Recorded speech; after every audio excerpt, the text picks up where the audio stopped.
No more will New York be a city where you can traffic in Islamophobia and win an election. I am Muslim.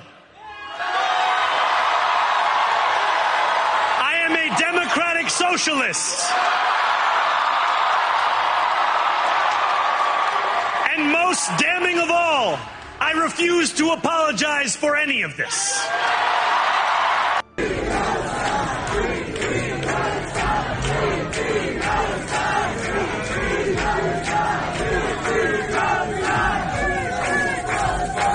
Standing before you, I think of the words of Jawaharlal Nehru. A moment comes but rarely in history. अस्सलाम वालेकुम नाज़रीन, कुरान में अल्लाह ताला ने ये साफ तौर पर फरमाया है कि वो जिसे चाहे इज्जत देता है और जिसे चाहे जलील करता है। आज 34 साल के एक मुस्लिम नौजवान जहरान ममदानी ने ट्रंप की इस्लामोफोबिया को सीने पर लात मार दी है। न्यूयॉर्क की कुर्सी अब एक मुसलमान के पास है और यह सिर्फ चुनाव नहीं, यह इस्लाम की आवाज की जीत है। जिस ममदानी को ट्रंप यहूदियों का दुश्मन कह रहा था, जिसे गजा के लिए बोलने की सजा दी जा रही थी, आज उसी ममदानी ने ट्रंप की पूरी नफरती सियासत को धूल चटा दी है। यह जीत सिर्फ एक इंसान की नहीं है, ये कुरान, इंसाफ और हौसले की जीत है। ये पैगाम है हर मुसलमान, हर दबे कुचले इंसान के लिए कि आवाज उठाओ, डरो मत और देखो दुनिया कैसे बदलती है। मैं हूं नदीम अकरम और आज हम मान रहे हैं कि नई सियासी इनकलाब की तारीख चल पड़ी है। चलो शुरू करते हैं इस ऐतिहासिक जीत की पूरी कहानी की, जहां जहरान ममदानी न्यूयॉर्क के पहले मुस्लिम मेयर बन चुके हैं। ट्रंप को करारी शिकस्त जो है जहरान ममदानी ने दी है। आज अमेरिका की सियासत से एक ऐसी खबर सामने आई जो न सिर्फ न्यूयॉर्क बल्कि दुनिया के लिए एक नई उम्मीद बनकर उभरी है। डेमोक्रेटिक पार्टी के उम्मीदवार जहरान ममदानी ने न्यूयॉर्क सिटी के मेयर का चुनाव जीत लिया है और वो अमेरिका के सबसे बड़े शहर के पहले मुस्लिम मेयर बनने जा रहे हैं। उनकी जीत ने जहां डोनाल्ड ट्रंप और रिपब्लिकन पार्टी को करारी शिकस्त दी, वहीं डेमोक्रेटिक पार्टी को अगले साल होने वाले कांग्रेस चुनावों के लिए एक जबरदस्त मोमेंटम मिल गया है।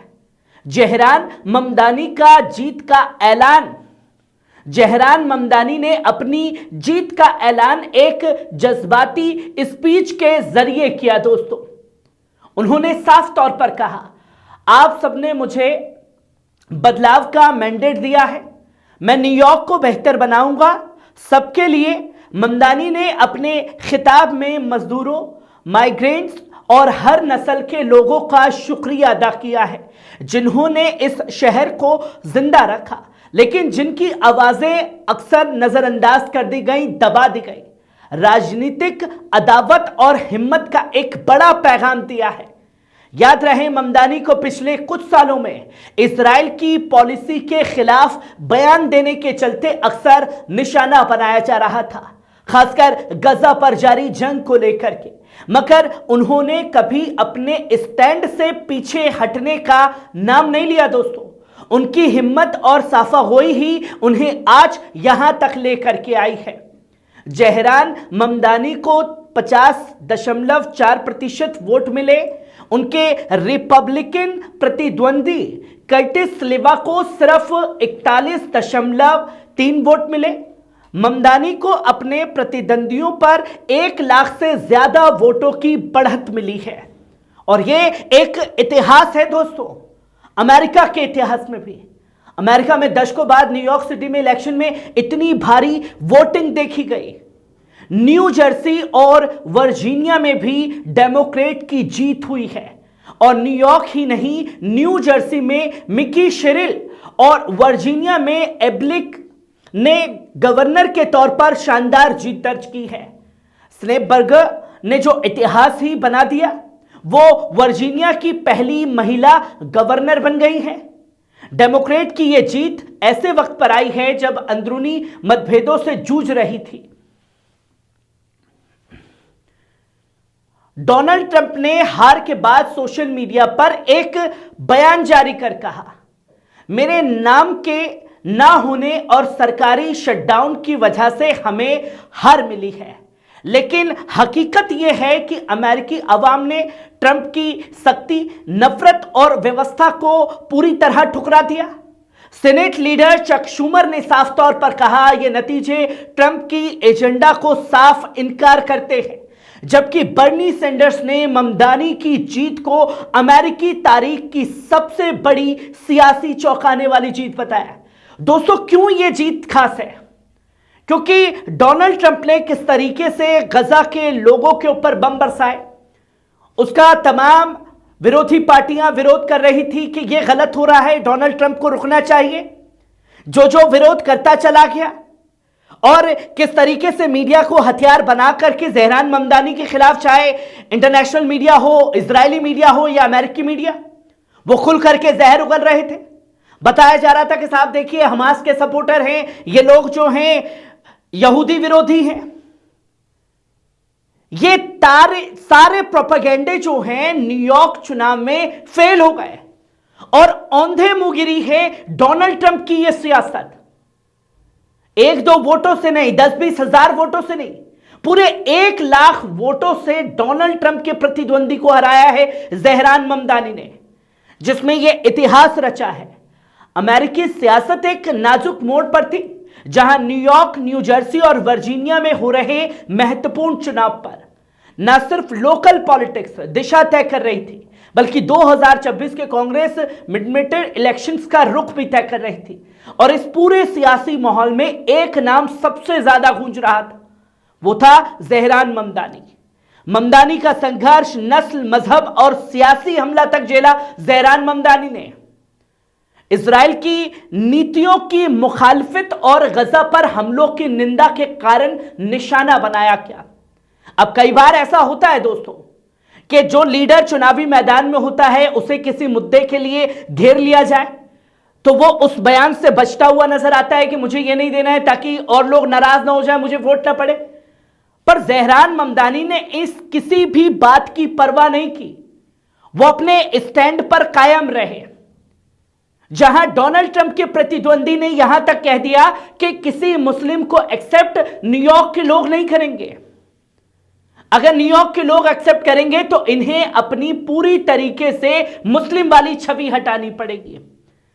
पर जहरान ममदानी ने इसी को अपना सबसे बड़ा हथियार बना लिया। ममदानी से लेकर 16% तक की बढ़त मिल चुकी थी। न्यू जर्सी और वर्जीनिया में भी डेमोक्रेट उम्मीदवार मिकी शेरिल और एल्बिक स्नेबर्गर मजबूत स्थिति में हैं, जिन्होंने जीत का परचम लहराया है। डेमोक्रेट्स के लिए परीक्षा ट्रंप के लिए एक नई चेतावनी बन चुकी है। यह चुनाव सिर्फ लोकल मुद्दों का इम्तिहान नहीं था, बल्कि यह देखा जा रहा है कि क्या ट्रंप के बगैर रिपब्लिकन वोटर अब भी मैदान में उतरते हैं। ट्रंप ने अपने बयान में कहा कि हार की वजह है मेरी गैर मौजूदगी और गवर्नमेंट शटडाउन, मगर हकीकत यह है कि आज के अमेरिकी वोटर अर्थव्यवस्था और इंसाफ जैसे मुद्दों पर वोट कर रहे हैं। और जहरान ममदानी के सपोर्ट में ओबामा भी उतरे। डेमोक्रेट पार्टी के सियासी हालात इतनी नाजुक हो गई थी कि बराक ओबामा को खुद न्यू जर्सी और वर्जीनिया में रैलियां करनी पड़ी। उन्होंने ट्रंप को बताया कानून से बाहर की सोच रखने वाला हाकिम।